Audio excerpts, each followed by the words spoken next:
Hey folks, Kilt-Man here, Kilt-Man at your services. How are you all? Hope you're all doing very, very well. Now, you've clearly seen the Gladiator 2 trailer.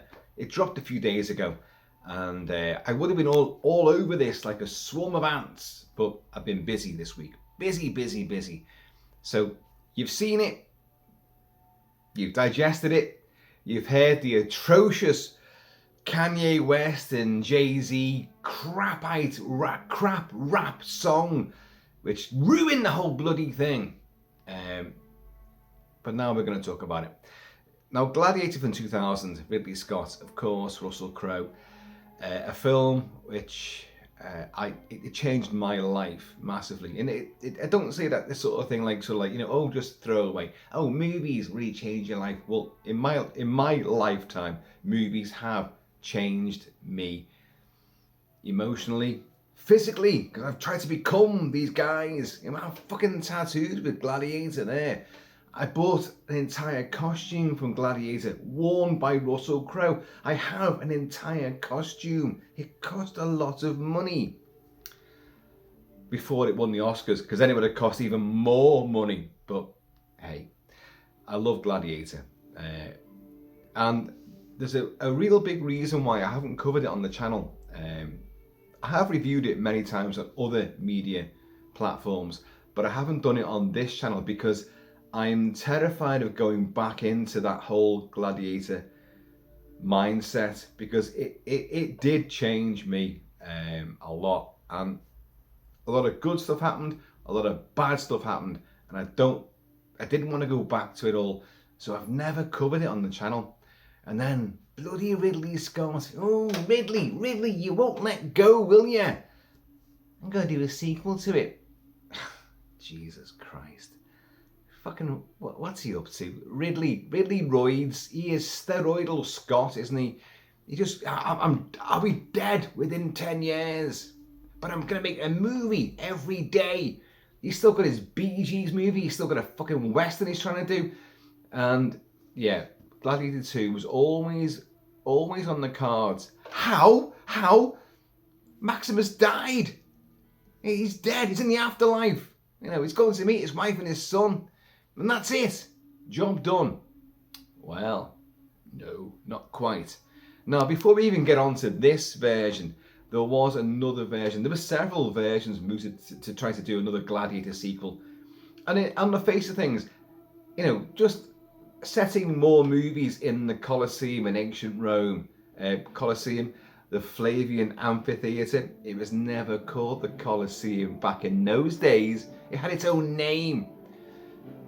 But there was always ideas to just set more stories in that. The Fall of the Roman Empire, a 1950s or 60s classic movie, tells the same story as Gladiator. No one ever talks about that. But it tells the exact same fucking story as Gladiator. And, depicts the downfall of the Roman Empire, but with a Roman soldier who's forced into the arena to fight an emperor and take down, the whole Roman hierarchy. It's been done before.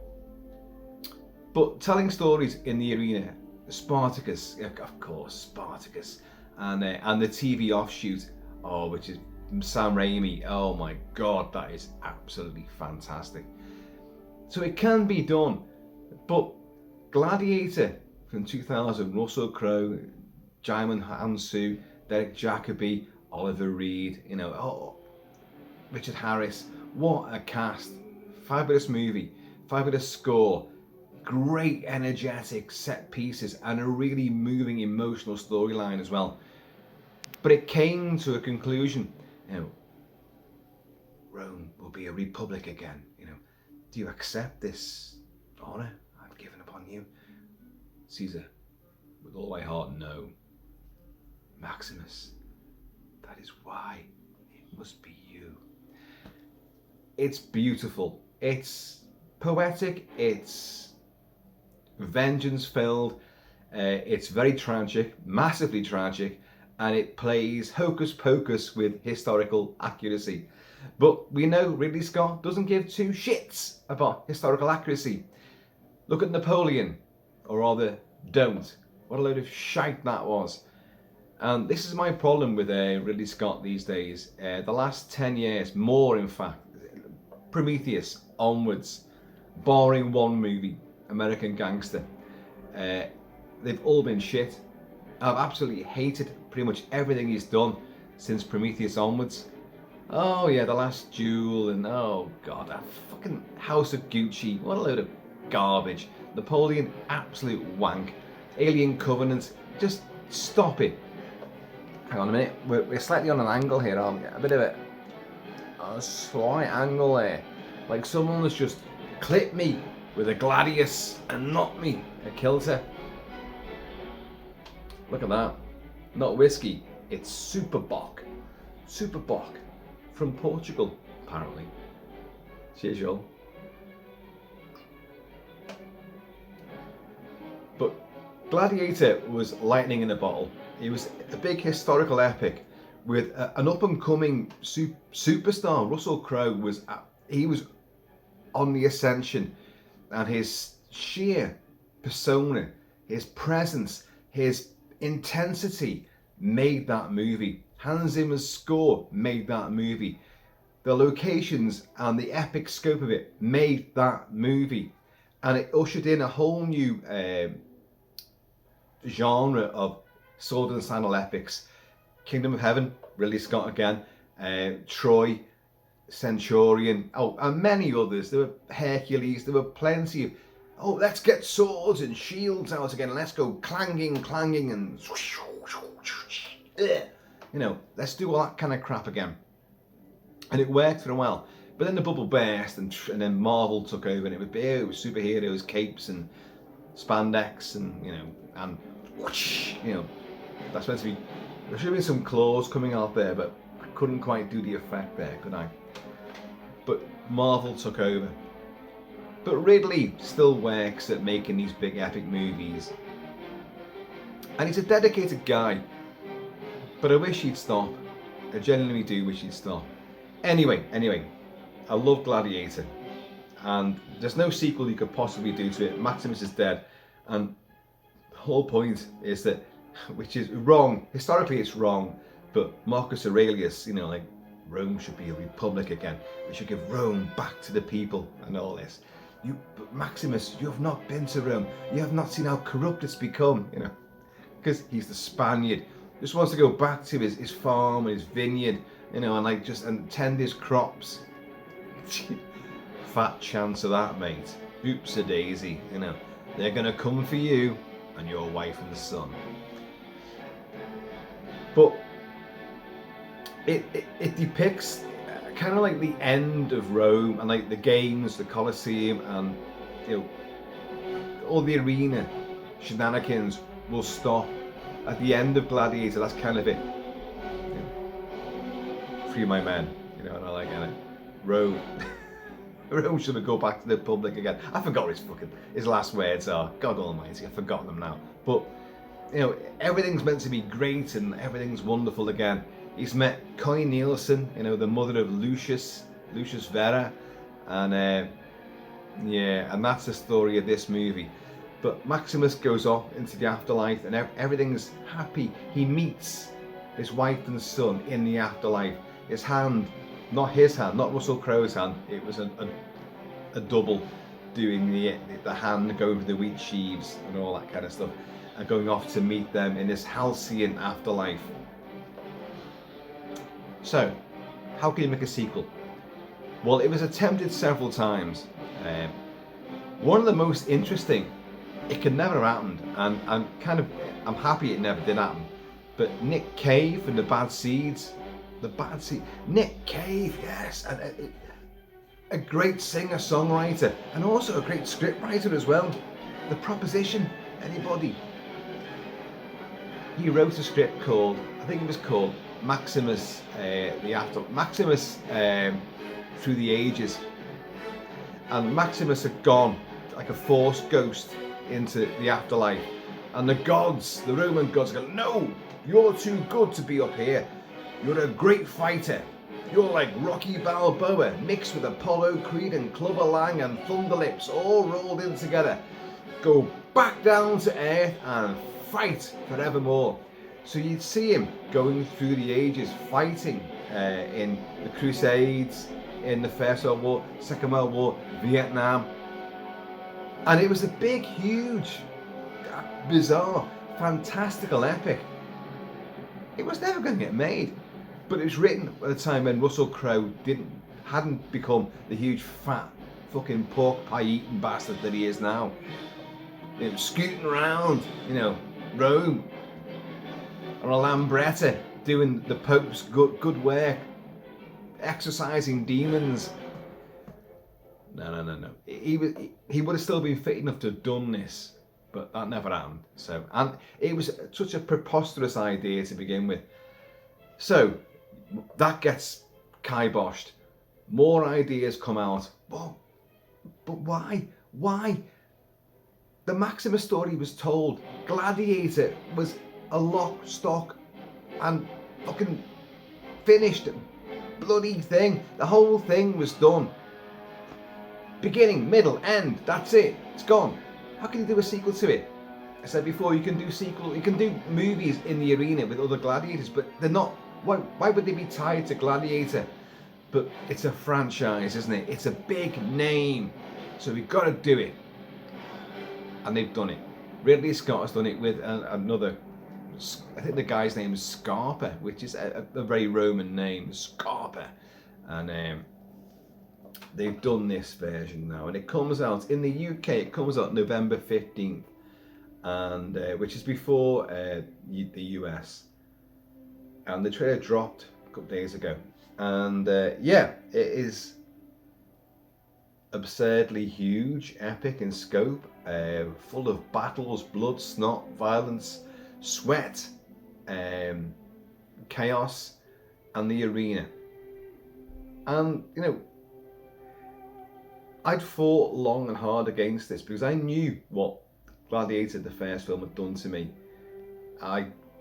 My hair was the same as Maximus's hair, the little Roman kiss curls. I had the beard. Obviously mine's gone a bit more whitey now, but I had the beard. I have an entire costume. There's spears over there. I'll show you one now. Here is a spear from the big Germanic battle at the start of the movie. There you go. It's there. That is from the movie.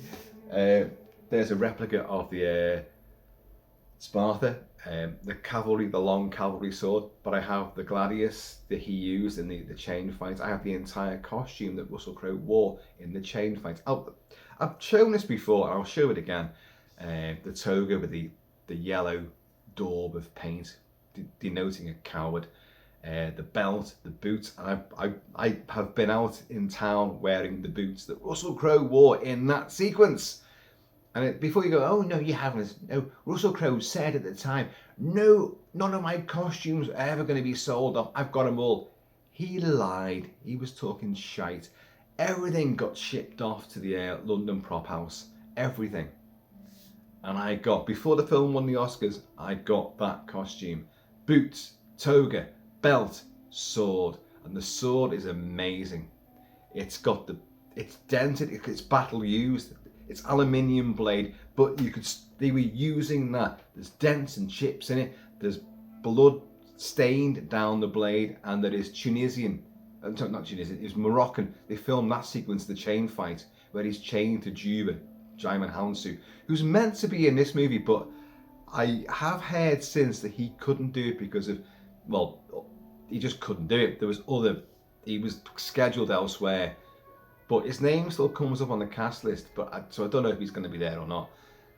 But the sword I've got is from that sequence, blood and sand from the Moroccan desert, from that arena. And it's one hell of a piece of gear. I'll show all this stuff again, I will. I've done it in the past, but this movie, so, after like not wanting to have another proper Gladiator Maximus universe movie, because it couldn't happen, shouldn't happen, we've got one, and it has done its magic on me, because it's just whatever I think about this trailer or how this film's going to be, it's brought me back to this, to Gladiator. We're hearing Hans Zimmer's score now. Hans Zimmer is not scoring this movie now. It's one of his minions, Harry Gregson Williams. Is it Harry Gregson Williams or Harry Gregson Roberts? I always get his names. These double barrel fucking names. I hate them. I hate them, I tell you. But this guy has done many, many movies. Worked with Ridley Scott many times. Worked with Tony Scott, Ridley's brother, many times. He's been a co-composer a lot. But he's one of Hans Zimmer's minions. So he trained under Hans Zimmer. So his music sounds very Zimmer-esque. So the score, I do believe, will be epic, heavily synthesized and sampled, but it will have some of the flavor of what Hans Zimmer brought to Gladiator, which was, his score was beautiful, genuinely engrossing, romantic, adventurous, bombastic, seriously thematic. It was beautiful. And I think he will do that as well. Cheers, y'all. We'll get on to that shit rap song in a bit. But the trailer for this movie, right, okay. 3-minute trailer, or just over 3 minutes. It's a lengthy trailer. Variety have put loads of images up of the stars. You've got Denzel Washington as, he's an arms dealer. He's an ancient arms dealer who wants to overthrow Rome. He's actually quite a believable character, so I've got nothing against that. You've got Pedro Pascal as General Acacius, a real life Roman general. You've got the two emperors. They're not twins, but they were sort of like, one emperor was by his father was brought in, and then his other son got brought in. They were co-emperors, and they're a pair of fucking dweebs. And they are, let's get the names, Carasallo and Gita, and Fred Hetchinger plays Carasallo, and Joseph Quinn plays Gita, and they are pure camp bastards and annoying, wimpy twats who are just out to we want power, we want power. By the way, in reality, one of them got the other one killed by the Praetorian Guard. He got him assassinated, so he got full power. Him and his wife got full power. So you can't trust these guys at all. And they're in control. The games may have been, this is the end of like Gladiator. The games are over now. Rome will be a republic again. Never again we're going to have this sort of shit taking place. People giving their lives as slaves and being just destroyed for the entertainment of the masses. Well, that didn't work, did it? And in reality, it didn't work. So Gladiator itself was massively wrong historically, but this film takes the gladius onwards, and all the things that Ridley Scott couldn't put into the first movie and yet wanted to, well, they're quite clearly here. And in the trailer, you do see huge naval battles, sea battles in the Colosseum, the Flavian Amphitheatre, because they could do that. The Romans were tremendous engineers, and they could flood, they could divert water, irrigation and pipes and all this sort of, mechanisms. They could flood the arena and put warships in there, flotillas, and have naval battles taking place. And he couldn't do that in the first movie, but it is definitely in this new version, and you see it in the trailer. But you also see sharks. I think you see sharks. Now, I've got books and books and books and books and books on gladiators, and I love combat. I love fighting. I love that sort of stuff, and it's such a fascinating story. The whole genesis of the gladiatorial games. They did have animals in there, lions, tigers, and bears. Oh my, they had them all. Dogs, panthers, all sorts of exotic animals. land-based animals because they could ship them. Rhinos, well, we'll come on to the rhino sequence. Sharks? Sharks. Really? Now, there are some historical tomes that say that sharks were there and gladiators fought sharks. I'm going to sit here right now, drinking my super bock, and say bullshit on that one. I'll be like Ridley Scott now, because Ridley doesn't care about historians. Well, were you there? Were you fucking there? Were you fucking there? Right? So what does it matter? Right? He always ends a sentence with, right? Fuck off, Ridley. It's just Napoleon, who apparently in his movie fired cannonballs at the Egyptian pyramids. Never did that. Didn't do that. And the battles that he portrayed didn't happen. And the romance, him and Josephine, the way he depicts it, didn't happen. But, were you there? Were you fucking there? Right? You weren't there, were you? So I'm telling my version. And that's perfectly okay. That's perfectly okay. But there's a certain arrogance with Ridley Scott which has begun to piss me off. The fact that he's destroyed the Alien franchise himself. Prometheus is a load of hot, steaming shite. I can't stand the film. Its 3D is amazing, but I hate the film. Its score is great, but the film itself is utter garbage. Covenant is even worse. The Last Duel, fucking, you had to do it 3 times, really, did you? And it didn't make any bit of difference, and fucking garbage. House of Gucci, you're kidding me? You are fucking kidding me. He's become a hack now, but this does look exciting. God damn it! It does look exciting because it's brought me back into the arena. It's brought me back into the sand, the blood, and the chaos. And I fucking love blood, sand, and chaos. Who doesn't? And bloody sand gets into places where it does cause chaos. Especially when you're wearing a kilt, it gets right up there. But yeah, so he's brought in all the things which he couldn't do first time round. The sea battles did take place. They did do that. Just down the road, you had the Circus Maximus, the chariot races, Ben-Hur. You had races, and other animals were used in that as well. And other contests were fought there in the Circus Maximus. The Colosseum, the Flavian Amphitheatre, was gladiators and executions, and big sort of pomp and ceremony took place there. To 50,000 Romans. That's not even Wembley Stadium. Wembley holds about 85,000 people, something like that. Anyway, but Rome was the metropolis of the world. Everyone was there in one central location. It was the biggest city conglomerate that you had in ancient times. So they were all different classes and breeds and species. Well, yeah, all the animals were all there as well. And so long as you pledged allegiance to the emperor, then you're a Roman citizen. And in a way, it was a big leveler. Doesn't matter where you came from. If you pledge allegiance to the emperor, then hey, and Rome.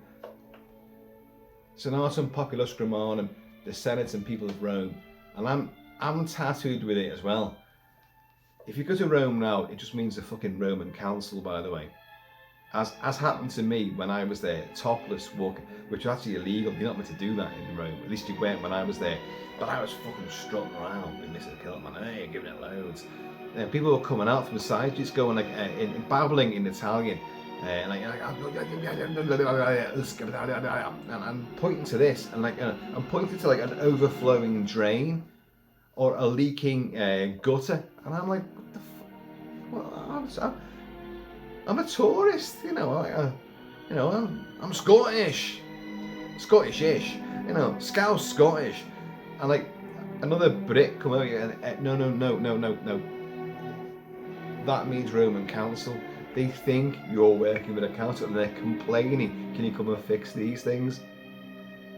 I'm like, oh shit. To Mrs. Kilt-Man, give me a t-shirt, quickly, or do what Maximus does and carve it all off, because he's been betrayed by the Roman legions, and of course Commodus Joaquin Phoenix, you know, and he cuts it all off like, and Juba, German Houndsu is like a, is that the mark of your gods? And he's going, well, they're not offend them, and he's going, yeah, fucking don't care, hate the bastards, you know.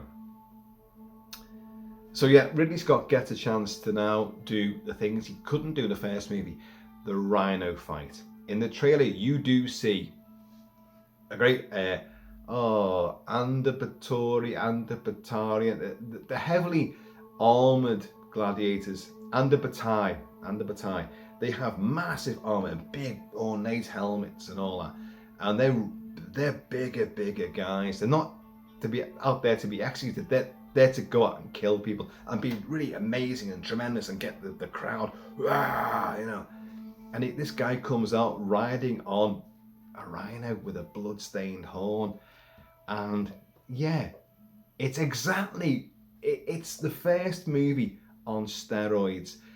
There's a sequence in the first movie which should have been Maximus was meant to fight a rhino. Now what happened was Ridley Scott tried to get a rhino shipped to Malta where they were filming all the gladiatorial scenes, all the Colosseum sequences, because they're filming in Morocco as well.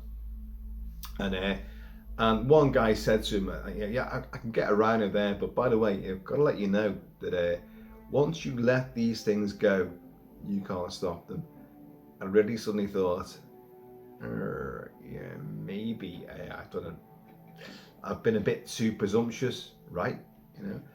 So he then looked for like effects houses that could do it, and Phil Tippett and his effects house put in a bid for it alongside other ones, but they were all too pricey. So look, okay, we can't have a real rhino, we'll do a CG one. And it was mapped out, and there is test footage. If you go on the original releases on home video, you'll find the test footage of these sequences, and you've got the Ridley grams. Ridley Scott draws storyboards all the time, and you've got a fight sequence with Maximus and the rhino. Well, you know it's not in the movie. You got the tigers instead, and the tigers proved to be their own problem as well, because they were just sitting there and licking their paws. They weren't asked. They didn't want to fight. Oh, it looks amazing, you know, the way it's filmed, and like Maximus sort of rolling out the way as a big paw swipes across like that, you know. But they weren't asked. So the animal stuff really didn't work in the first movie. It's an electrifying scene with Tigress of Gaul. Tigress of Gaul, the only undefeated champion of the arena, of course played by Sven Ole Thorsen, Arnie Schwarzenegger's best mate. A rival in bodybuilding, but two busy mates in movies. Arnie always got this guy into his films. I've talked about him before many times. And he's in loads of films, but he plays Tigress of Gaul. And it's an amazing sequence. But this movie now is promoting the fact we've got a rhino. So you've got an Andabatai riding atop this, comes out the gates into the arena, riding a rhino. That's a fucking great image. I don't care anyone says, that's a fucking top image.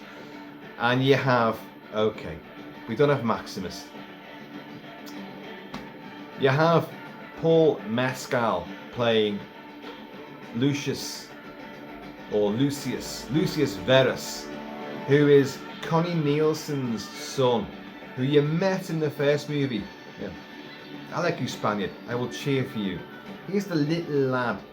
Maximus knows Connie Nielsen's character, and he, yes, I heard about the father. I heard about your husband. I mourned his death and all that.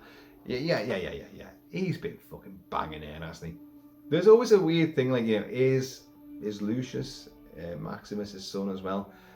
But Lucius, who was played by Clark Spencer, or Spencer Clark, something or other. Another fucking three-battle bloody name. Hate the bastards. Put them in the arena. Sacrifice them all. Triple-barreled names. Hyphenated names. Kill them. Kill them, I say. Cheers, y'all. but he loves Maximus, and even like his uncle Joaquin Phoenix, Commodus. You know, my nephew, he thinks you're Hector reborn, or is it Hercules? You know, like, slave, do not turn your back on me, slave. Turn around, take your helmet off, and tell me your name. You know, like Maximus Decimus Meridius. Yeah, you know all that shit. Like, let's not go down that road again. Although we will, because there'll be more videos to follow this. Because I'm in that mood now. But Lucius is the star of this movie. He's our new Gladiator. How? Well, after the events of the first movie, he and his mother go off to seek somewhere new, and they live quite nicely. But then the new emperors take over. These two emperors, Gita and Caracalla, whatever the fucking name is, take over and put the games back in, but also push the Roman Empire out, and they're attacking North Africa, which is where they are. So you see in the movie, you've got a big battle at the gates, the walls of wherever this place is in North Africa, and Lucius is captured. Big battle. He's captured. He's thrown into slavery, and he becomes the new Maximus, the new Gladiator. He remembers what he saw with Maximus. He never forgot what he saw there. You know, the grabbing up of the sand and all this kind of stuff, like, and his really sort of noble, honourable fight to the death. So he takes vengeance against the entire Roman Empire. Gladiator, and he falls under the stable of Denzel Washington. Denzel Washington, yes. Playing, I forgot his name now. When is it? Denzel.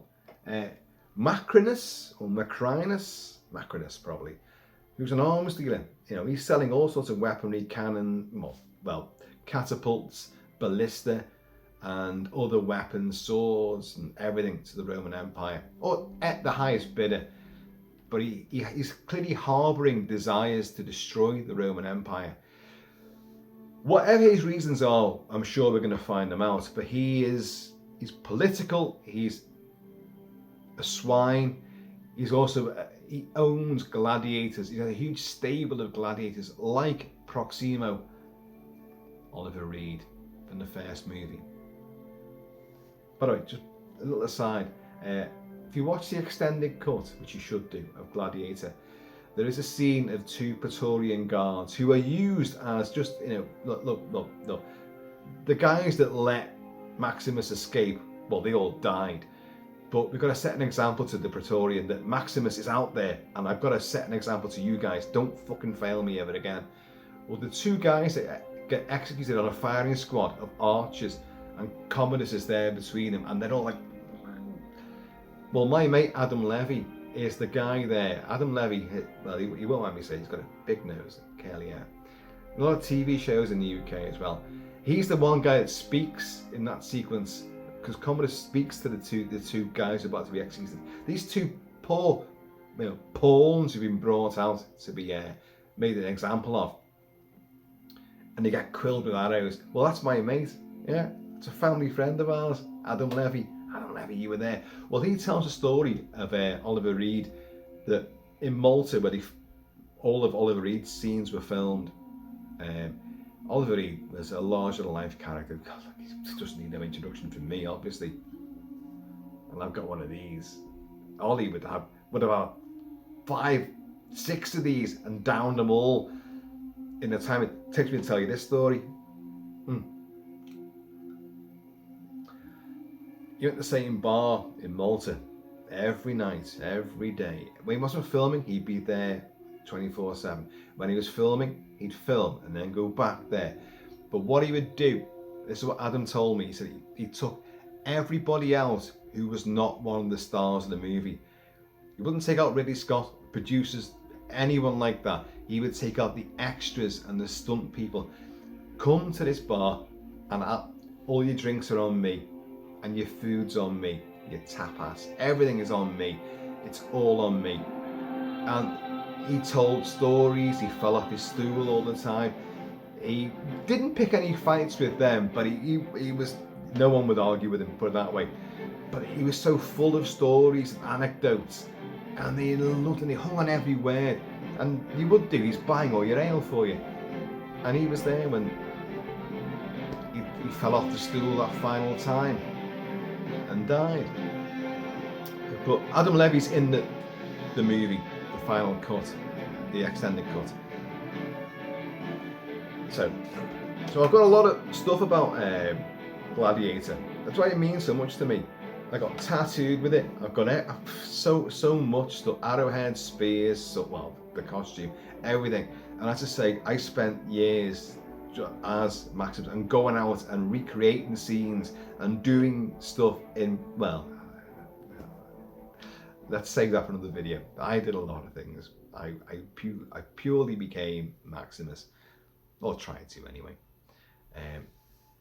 So this version, Paul Mescal plays Lucius. I don't know the guy.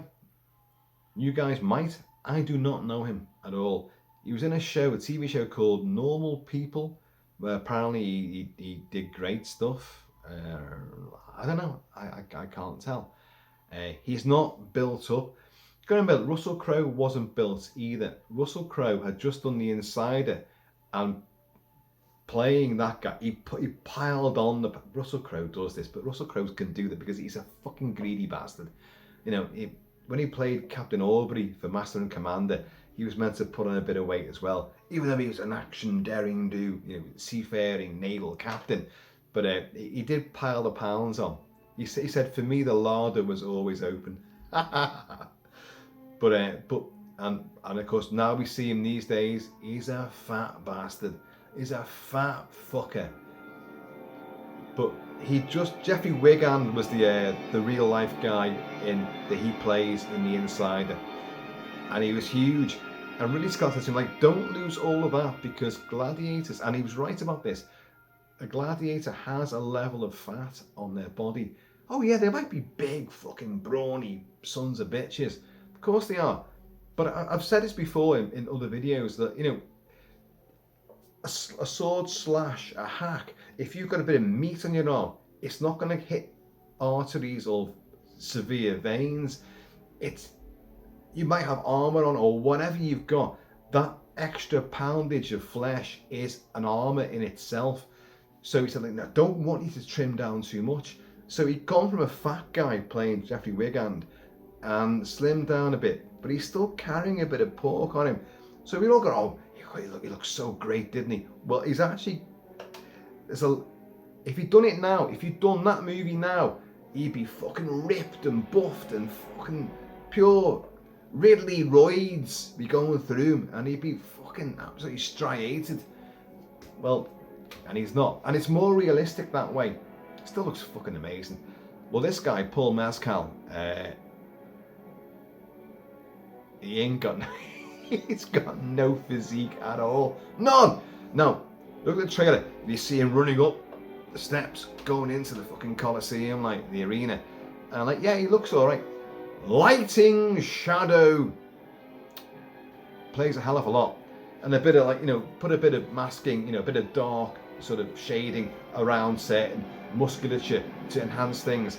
If you look at the behind the scenes footage, he's like that. He's fucking like that.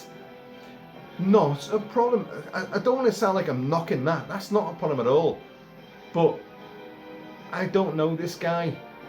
And on the trailer, I am not buying into his vengeance thing at all. There's a voiceover. He says at the start of the fucking trailer, I didn't know my mother or my father. I don't even know where I was from. What? Are you fucking kidding me? In the first movie, you are Lucius Venus, you know, with Lucilla, played by Connie Nielsen, who returns to play your mother. She's your mother, and you're in the first movie, sitting there with your mother and your uncle, Joaquin Phoenix, playing Commodus, watching Maximus in the arena. I did not know my mother. You were fucking sitting next to her for years of your life, you dickhead. Don't fucking give me that. I don't get that. I don't understand that throwaway stupid line. I did not know my mother or my father. I don't even know where I was from. What? So, okay, so the attack on your city in North Africa, when you and your mum, after the events of Gladiator, you went off out there, and then the Roman army attacked under these two stupid renegade fucking twatty emperors. You got attacked there. Did you get smacked on the head and forget stuff? Maybe he did. But it's just a stupid thing to put in your trailer. And there are many stupid things in this trailer. But you know, what, are you kidding me? We know who your mother is, and she's in this fucking movie as well, because we see exactly her sitting there again in the imperatorial box, watching you fight, making the same expressions she did when she saw Maximus fight in Gladiator. Rein it back in, Kilt-Man, rein it back in. There's stupidity, fucking stupidity there. You know your mother. Your father died. Yeah. We didn't hear all about that backstory, but we know your father died. And you know Maximus. And we see Mescal, Lucius, in some underground, candlelit, torchlit sort of chamber with Maximus's armour and Maximus's sword there. And he's touching all this. And I remember him. I'll never forget him and all that. Like. And there's little flashbacks to Russell Crowe doing the sand malarkey. Yeah. Father to a murdered son, husband to a murdered wife, all that kind of stuff. General of the Phoenix Legions. Don't get me started. So we know that he knows all this. I know it's audience based, of course it is. Just trying, we're tying this into the original movie clumsily as well. I did not know my mother or my father or where I was born. Yes, you fucking do. Oh, done that. So he then, after his city is destroyed, besieged and ransacked by the Roman army under General Acacius, played by Pedro Pascal. Pedro Pascal, Star Wars, The Last of Us, Game of Thrones. A great guy. My mate Ian is a fucking dead ringer for him. Jammy twat. Only because now Pedro Pascal has become someone that we all know and love. And think, oh, he's fucking great, isn't he? Ian's like, oh, I look like him, and look a bit like him. So he's doing his hair like him as well. Ian, good on you. You may as well. So, but Pedro Pascal is the general. And he was working for these two sort of co-emperors. And he's a twat as well. And he will end up in the arena. Not sure quite how that happens, but we do see him fighting in the arena with Lucius. Lucius will fight other people. He will lead a band of gladiators. You know, whatever comes with that, don't know. They can quite clearly see the fucking rhino, and they're going like, right, like, I'll draw this, and like the minute I've got it, you fucking run to the walls, all right? And we do see the way it looks is an arrow fired, or is it a crossbow bolt at the twin emperors? Now, here's another thing as well. Ridley playing fast and loose with historical accuracy. Crossbows. The Romans had them. It's documented in the 4th century AD. Not when this story takes place. I'm not saying that they didn't have them. I mean, in the first movie, you do have a sort of swivel crossbow thing, like almost like it's on like a cylinder, and it's firing bolts, and it spins around. What the fuck was that? That was pure fantastical, that. So to say that they're using crossbows now in this movie, set a couple of decades afterwards, yeah, I can live with that. It ain't too bad. But again, it's Ridley Scott, like, and sharks. In the naval battles, they did have that. They flooded the Colosseum, and they had triremes, at war with each other. Multiple rowers and battlers on either deck, and arrows and swords and leaping across and on fire. Sharks though? Sharks in the water? Because you do see someone fall off. Now, at first when I watched this trailer, I thought, oh, that's the battle.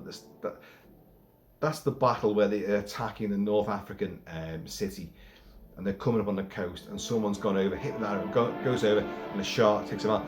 It's not. It's in the. It seems to be in the arena, the flooded Colosseum.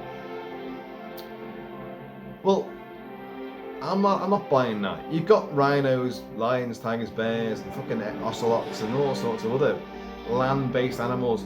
How would you transport sharks from the sea to Italy to Rome?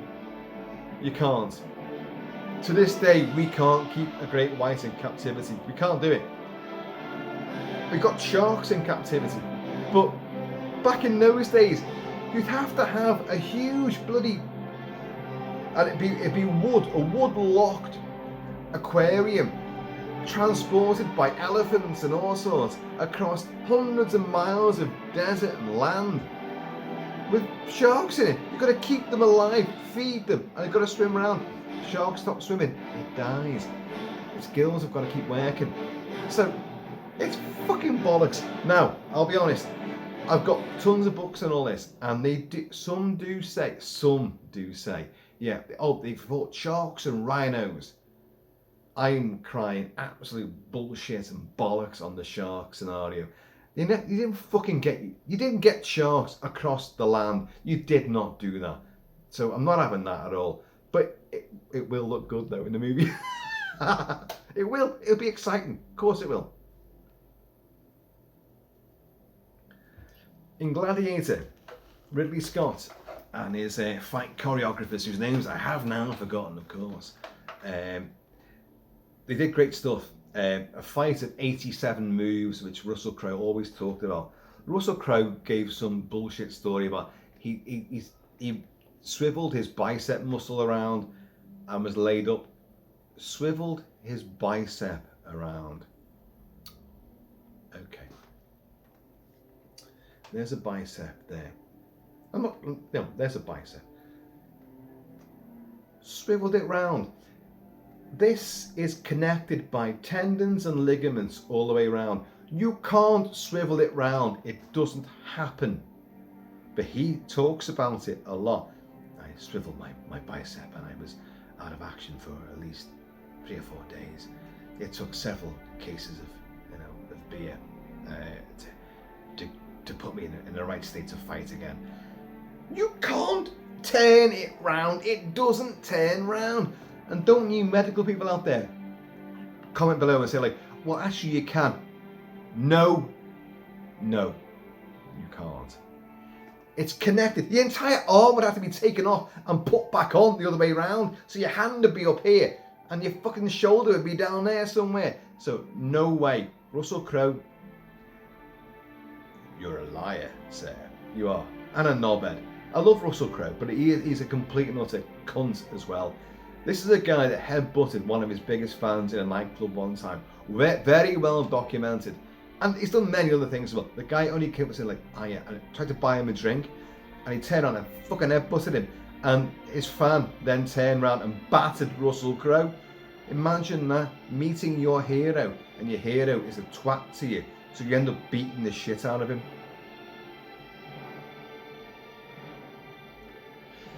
You've got to divorce the actors from the people they're playing, because too often, and in Russell Crowe's case especially, they're a shitbag in reality, and they believe their own ego.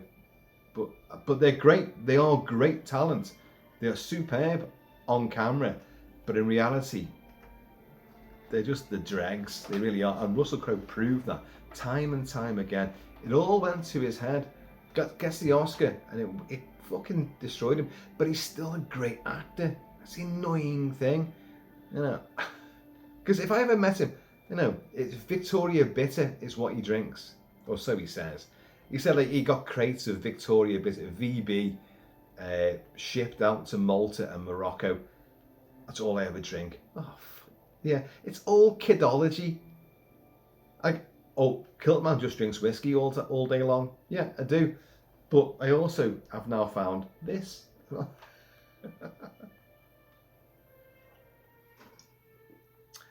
So, you know, yeah, Russell Crowe is a tit. But, yeah, but I love tits. So, what else is in the trailer? Well, lots of politicking and wimpy emperors. These two emperors, Barry Keoghan, he's an ugly twat as well. He's playing the Joker in the next Batman movie, and great actor. And the other guy, no, Barry Keoghan's not playing. It's Fred Hetchinger and Joseph Quinn playing Geta and Caracalla. So it's those two, but they've got like these wimpy, stupid, curly wigs on, and they've got a lot of makeup on their faces. But they're meant to be playing these guys. Now you do see an attack on the Emperor. I'm sure it's Mezcal who does it. I think it's a crossbow, but it doesn't hit anyone. But it goes between them, and I'm like, oh shit, you know. You've got Lucilla there. Connie Nielsen doesn't look any older. Oh, wow, she looks amazing. You've got, what's his name? British fat baldy gay comedian from Little Britain. I forgot his name now. I can't believe I forgot his name.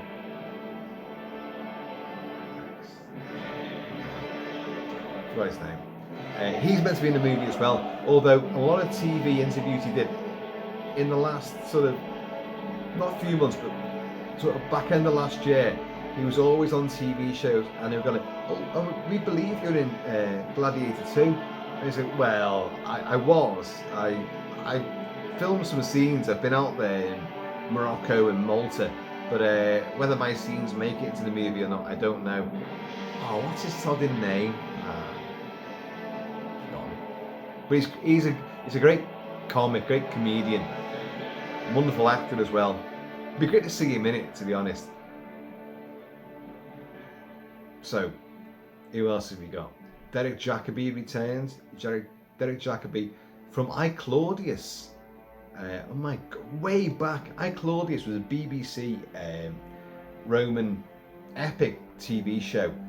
Very shocking. There was the Caesarian.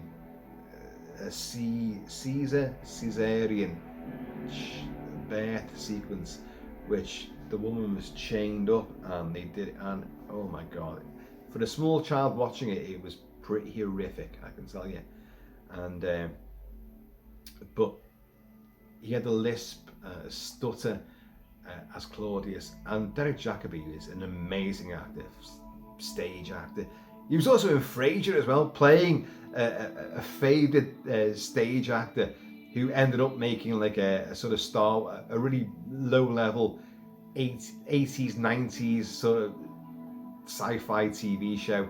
And Frasier tries to, he's a great stage actor. They put him back on the stage, but he's bloody awful. He's so god-awful at Shakespearean stuff. But Derek Jacobi is such a great enunciator and overactor. He can ham it up, but he can be brilliant as well. And he does it so superbly. Like, oh my God, he's awful. He's the worst actor ever. But isn't it great as a guy who's playing? He's so good an actor. He can play the world's worst actor, but really giving it loads. And you know that he's sincere in this character's performance. But it's wretched. But that's a guy who's so good at acting that he can make that convincing. Well, he's back anyway. He's back in this. So, the trailer again, let's get back to it. Gladiator 2 is just Gladiator. The whole fucking thing. A big battle at the start, like the campaign in Germania at the start of Gladiator. And suddenly a superstar good guy is going to become forced into slavery and become a gladiator. Right.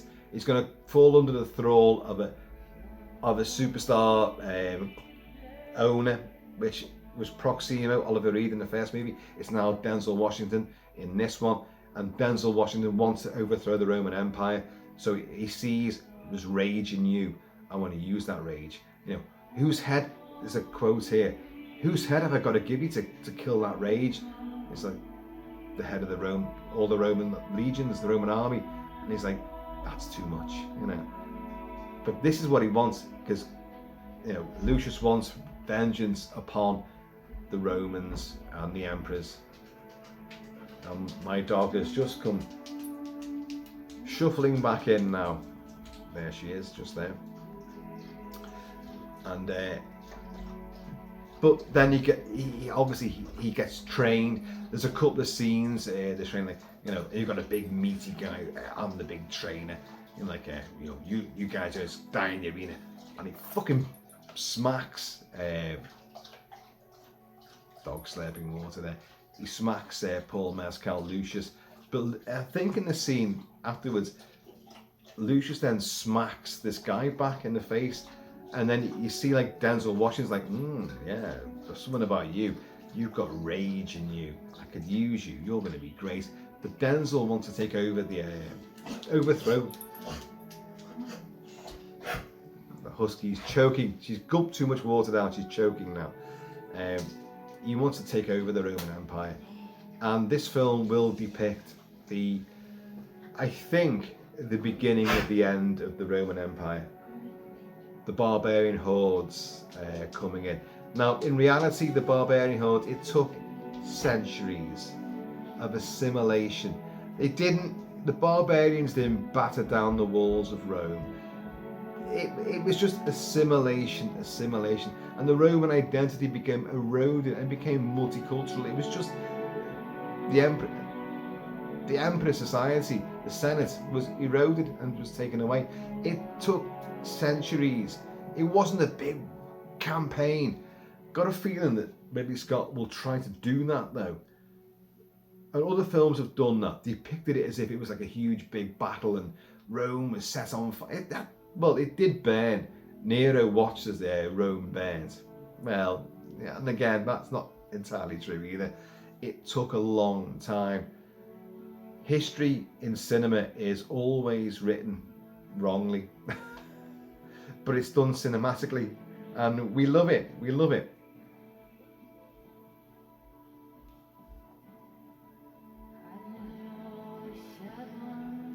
Gladiator has one of the greatest finales. He has to die. The thing is, Maximus has to die. I am going to talk more about Gladiator because I've hung fire for fucking years on this, because I'm too terrified of going back into that mindset again. And I don't want to cut my hair, although it looks like I have, but it's still all it's all here. It's all here. But that ending, go to them. It's like, and suddenly, you know, he's hit the deck with one of the greatest body thuds ever. It's like King Kong in the 1976 version, when Kong hits the deck off the World Trade Center. Literally, Maximus goes, and then, but suddenly there's a great big pillow of sand under his head, which is a bit.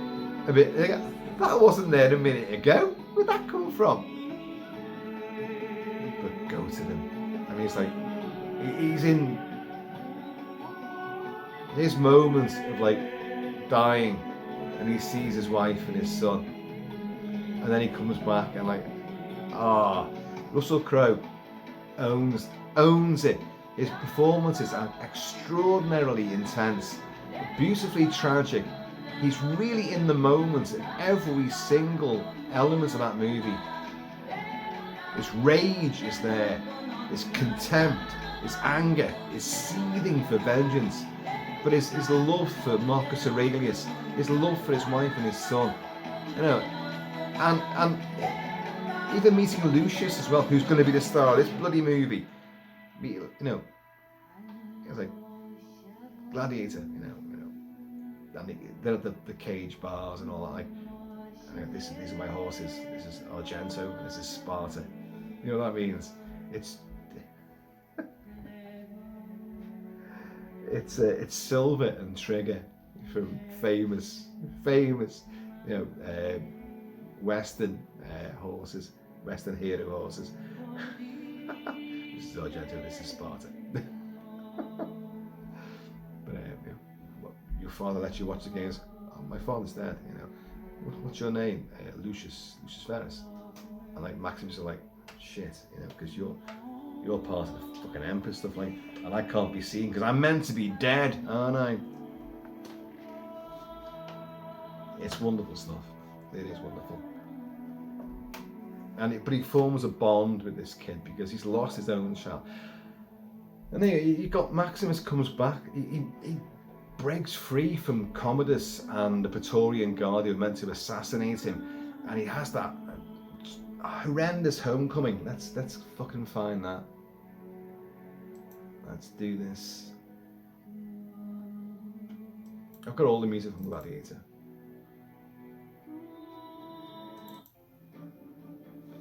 And he's like, that's riding a horse, by the way. That may look really bizarre, but I was riding a horse there, getting back home to his vineyard. 3 weeks from now, I'll be tending my crops. Imagine where you will be, and it will be so. What a liar! What a liar!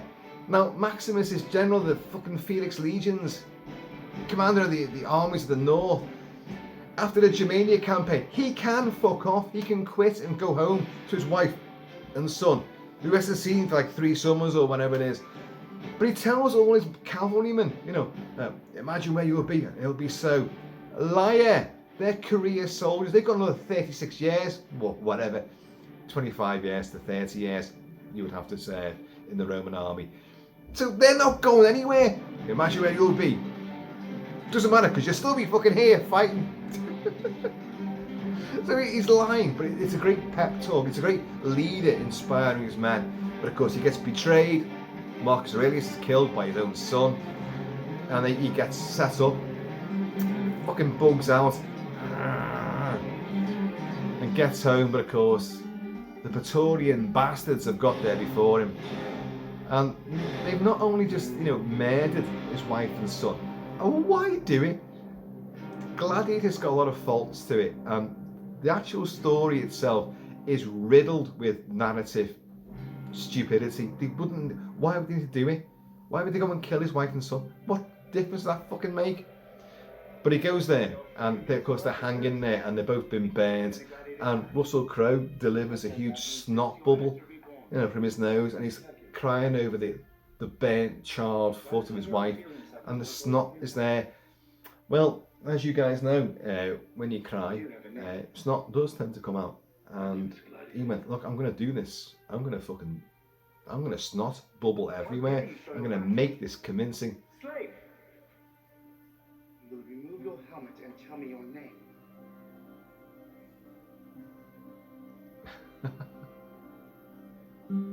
The classic scene, of course. My name is Maximus Decimus Meridius, commander of the armies of the north, general of the Felix Legions, loyal servant to the true emperor, Marcus Aurelius, father to a murdered son, husband to a murdered wife. I will have my vengeance, in this life or the next. It's genius, isn't it? The thing is, like, it's a wonderful sequence. This is him getting home, and the horse dies under him. Oh, God. And I'm sure the horse dies, and he falls off the horse, and he goes, I'm sure he says, sorry, to the horse as well. And then the Spaniard lies between their graves, and then gets picked up as a slave. It's kind of ridiculous. That's his fucking farm. He still owns the bloody place, and but he's just given up, hasn't he? He's lying there between the 2 graves, and these mercenary slave traders just pick him up, and he meets Juba, and of course, he has been hacked at the arm, and all that. I mean, he's got all the maggots in his arm and all this. Leave them, they would treat the wound. Hans Zimmer's score with Lisa Gerrard's vocals is amazing. Oh yes, of course. The trailer and the crap rap. Kanye West and Jay-Z. What's it fucking called again? No Church in the Wind. There's shit on the mausoleum floor, blood on the Colosseum doors. Fuck off. Fuck off. You rap shite. What fucking idiot put that on there and utterly ruined that trailer? Epic trailer full of battles, blood, snot, violence, vengeance, you know, really portentous dialogue. And then you go and put that shit on. You fucking cunts. Get off your fucking box. Who the hell come up with that? Marketing jerk-offs. You haven't got a fucking clue, have you? Oh yeah, I'll mention the Colosseum, yeah. Oh, but the kids will love this. It's Kanye West, cunt. Jay-Z, cunt. I don't give a fuck about these bastards. What place does it have in this? You dickheads. The trailer for Gladiator, the first Gladiator, 2000, had Basil Polidoris' score for Conan the Barbarian, the main theme for Conan the Barbarian, one of the greatest, most bombastic, most muscular themes ever. And that trailer is one of the greatest trailers I've ever seen that was put together with that score playing over it. Outstanding. And it got everyone fired up. There were multiple variations, but they didn't fucking do any rap shit as well. And this, oh, that's the age now. Are we gonna throw in something for the kids? You fucking dickheads. You absolute wankers. That ruined, absolutely fucking ruined it. That trailer was actually quite exciting. I thought, well, okay, Mezcal, I don't know yet. Denzel, I like you, but, you know, do you fit in this? Well, we'll see how it goes. Pedro Pascal, I do like you as an actor. Yeah, I do. I drink with your doppelganger in the pub all the time. And then that fucking song come on. And I was like, you dirty, devious bastards. You had to go and pull the rug from under our feet and let us down. You opened the trapdoor in the arena and fed us to fucking sharks and crocodiles. You absolute twats. It's fucking, rap is shit. I don't care what you think about rap. I fucking hate it. Rap is crap. Oh, I am a gladiator. I'm as hot as a radiator. Oh, fuck off. Absolute fucking shite. Oh, we are. Oh, you should see the Colosseum, Spaniard. 50,000 Romans. Watching every movement of your sword, willing you to make that killer blow.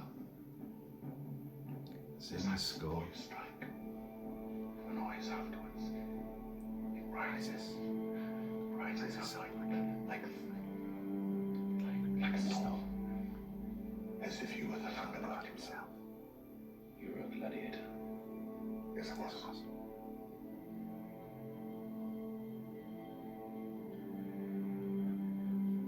You won your freedom. A long time ago, the Emperor presented me with a rudius. It's just a wooden sword. A wooden sword. Symbol of your freedom. He touched me on the shoulder, and I was free. You knew Marcus Aurelius? I did not say I knew him. I said he touched me on the shoulder once. You asked me what I want. I too want. Crow's face here. As you did. Then listen to me. Learn from me. I wasn't the best because I killed quickly. I was the best because the crowd loved me. The crowd. And you'll win your freedom. I will win the crowd. I will give them something they've never seen before. Powerful stuff. It's very operatic. It's very highly arch, but it's hugely emotive, and it gets you. You know who the good guys are, you know the bad guys are. But the film is clever enough that, like, Joaquin Phoenix plays Commodus, a petulant, worried, vulnerable, egocentric twat. He wants power, but he wants to be loved, But he kills his own dad, and because he's jealous of Maximus. There's many. If you analyse Gladiator, it comes unstuck a lot. I'll be honest, but Commodus and Maximus are meant to be. They've got a relationship, but there's a huge age gap between them. So how the hell would that relationship ever have developed? I do like at the start.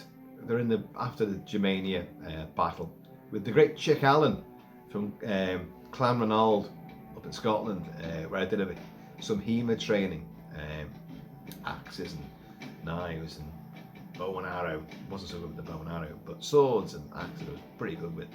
And Chick Allen's 7'2". He's the Germanic leader who issues the death challenge to the Roman legions and throws the Romans' head like that. They say no. says Maximus. He's a big fucking bastard, isn't he? And it's a good battle as well. But again, Ridley Scott filmed a lot of the battle scenes. The editing's too quick. It's not. It should be more polished. And he does a lot of stuff from. It's either too close or it's too far away. He doesn't show things like if you look at Wolfgang Petersen's Troy. The battles in that and the fighting are extraordinarily brilliant, awesomely choreographed, and you see everything. And it's in the camera is just the right sweet spot to show what's happening and all the dexterity and agility. But with Gladiator, as great as they are, they're not that well done. I mean this, you watch it again. All the fights, all the arena fights, they're edited too quickly. He's trimming away the gore and the violence, trying to make it more impactful by being edited that way. But the camera's either too far away or you can't really see what's happening. It's just, hopefully in this movie he gets that right. And looking at the trailer, he seems to have got it right. It does seem a bit more. There's a very similar fight to Maximus on his own. Take my favourite scene, but one of my favourite scenes of all time. Let's play it.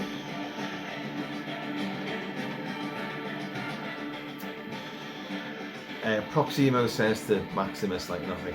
All you do is kill, kill, kill. The crowd don't want to butcher, they want to be entertained. So entertain! And Maximus just strides that. Oh, hey! That's me knocking my own spear asunder. So Maximus strides down the air. Oh, I fucked everything up now, haven't I? I have indeed. Maximus strides up the I've lost the music. It might come on in a minute. Maximus strides up, goes in, and he runs up basically, and then just takes on several other gladiators. Picks up another sword, and then beheads the pig-headed one. One got his pig, a wild boar helmet on. Are you not entertained? Are you not entertained? This is not why you are here. And then goes and throws the fucking sword, the gladius, and they're like, Jesus Christ. That sequence is incredible. That is one of my most emotive, and it hits me where I live. And I love that sequence because that's, are you not entertained?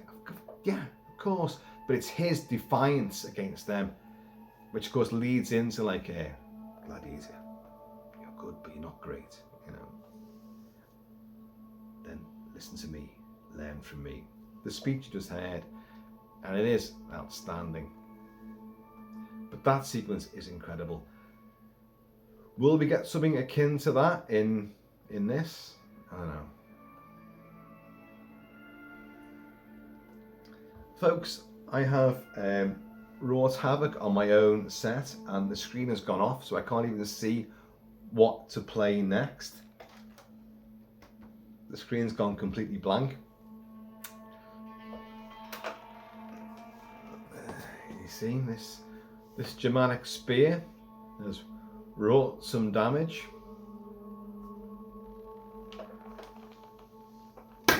But we'll talk more about Gladiator because it fucking deserves it. The original does. This trailer's got a lot of backlash, which I've seen, but it's done the thing I didn't want it to do. It's got me fired up for, well, just more time in the bloodstained arena. Well, Lisa Gerrard here again.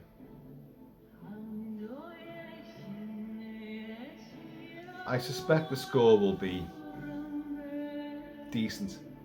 Harry Gregson Williams will come up with the goods, but it'll be very Zimmer-esque because he's a minion of Zimmer. He trained under Zimmer. He's worked with Zimmer. He's co-produced and composed with Zimmer many times. I say he worked with Ridley Scott many times and Ridley Scott's brother Tony Scott. So got a track record there, but you and me and all of us want Hans Zimmer and Lisa Gerrard to be in charge of this. Sadly, alas, it ain't gonna be.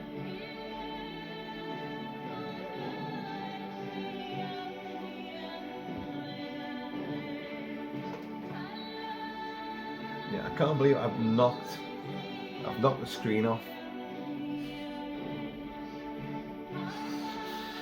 The gods! As if he were the thunder god himself. The thunder god fucking took out. Oh, it's come. It flickered on and then went off again. Oh, god damn it. Folks, this has been long and rambling. It was just, I had to talk about Gladiator 2. But a busy old week and I needed to get this out there. Stay on, you son of a bitch. I'm buying a new system. I want to come on so I can play the mob, which is that scene I just described. Ah!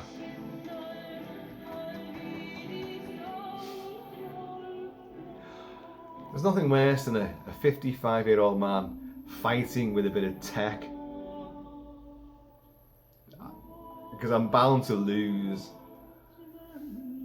And it's flickering on and teasing me. You bastard. Folks, let me know, comment below what you think about Gladiator 2. Should it happen? Should it ever exist? Did the trailer work for you? There's battles aplenty. It's big in scope. The guy standing atop the rhino, it looks good. The rhino looks good. There's a definite two-sworded beheading taking place, which they show at the end. I think they show a lot, way too much in the trailer. There's a lot there, but there's probably a lot more politicking taking place. But basically this is Gladiator all over again. A guy that has to fight, forced into the arena, fighting for revenge, fighting against not only the bastards that betrayed him, but also the Roman Empire itself. A trainer that's possibly, compassionate and understands him, but Denzel Washington seems to want to use him. I need your rage. Your rage is going to help me take down. Rome's going to fall. It just needs a little bit of a push. He's going to do that.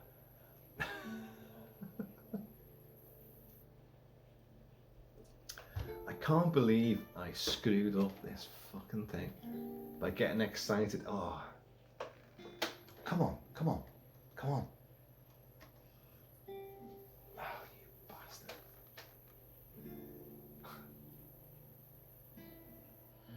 I feel like Ash in Evil Dead. Oh, you bastards. Why are you taunting me like this? Folks, this stuff's really good. Super Bock from Portugal.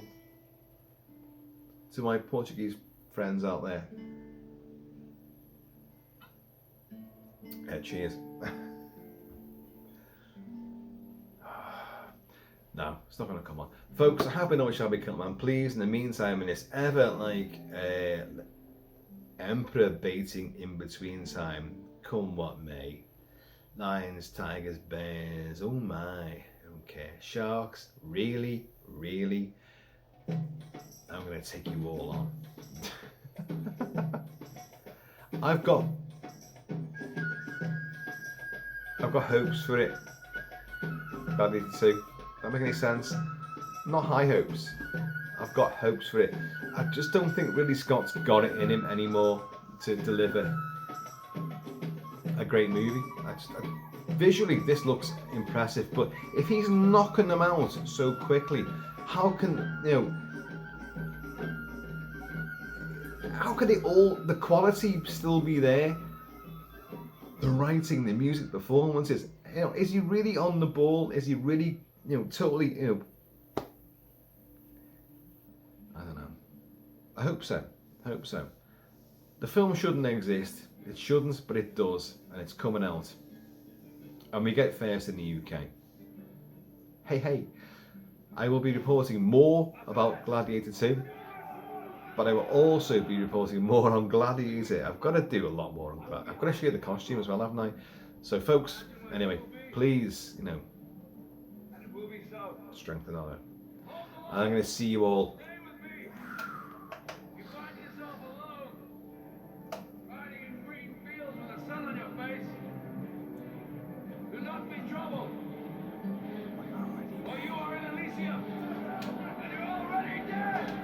Fucked up the line. He said hold the line and I fucked it up.